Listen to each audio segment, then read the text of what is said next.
I'm going to show how to stream or play a sound file over the web. Moon. So this is getting a sound file called moon.mp4 and from my web server and playing it in the Unreal Engine project at runtime. So to do this, you need an actor, which I've got here, called BP Stream Sound. You need a media player and you need a stream media source. And I've got a widget here just to demonstrate. So in the media section, you need a media player and you need a stream media source. If I open up the stream media source first, I'm setting this dynamically in the blueprints, but for testing purposes, you can just put this in here. If you go to the media player, in the media player, you can see the list of different sources. If I want the media player to use the media streaming source, I double click on it, and you can see you've got options for loop and shuffle, but you can do all that programmatically in the blueprints anyway. So that's those two files.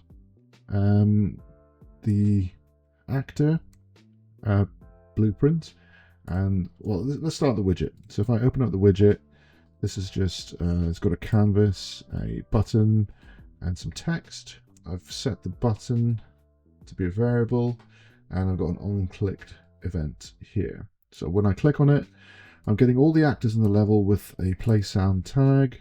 If I go here, if I select this actor and I search for a tag, you can see we've got play sound on the tag. So I know there's only one, so I'm getting the first one, setting BP play sound, and then I'm casting it to BP stream sound. And then as that, what that does is that actually connects you to the actor in the level.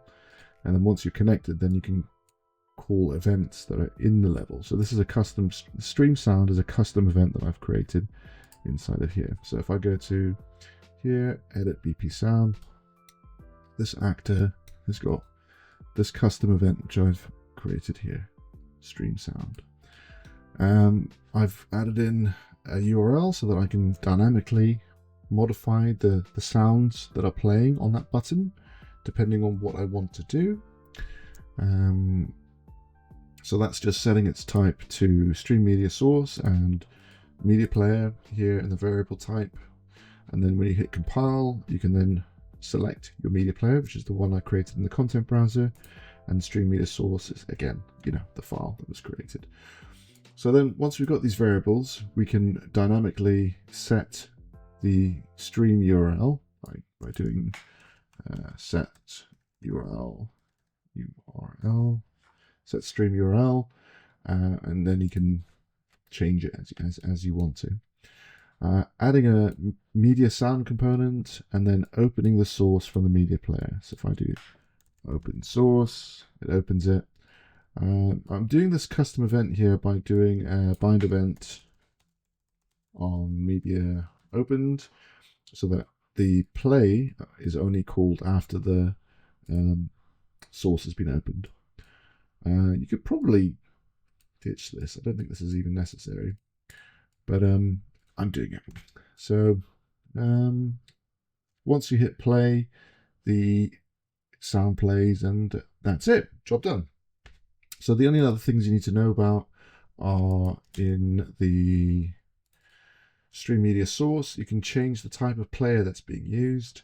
I'm using the Electra player, which works perfectly on Windows, and you can obviously install that in the plugins, search for Electra player and install the Electra player, and whatever codecs that you're using, you'll need to read the documentation to figure out which types that you need. So for me, I'm using MP4 files, this one here, and I'm using FFmpeg to encode the sound files that I have into the type of file I know works, which is so here I've got there's plenty of tutorials on how to use FFmpeg command line tools. I've got an input of type Moon UK, that's my MP3 file. I'm converting the codec over to AAC. I'm setting the bit rate to be 128K, and then I'm adding additional flags here for fast start, the mod flags, so that this plays as quickly as it can. This is supposed to help it. I'm seeing millisecond differences in my case for my tiny files. I don't think there's a big difference there. But that's it. That's basically all you need to do. All you need to know are how to play and how to stream sound from a web server, from your own web server. Hope that was useful. Cheers.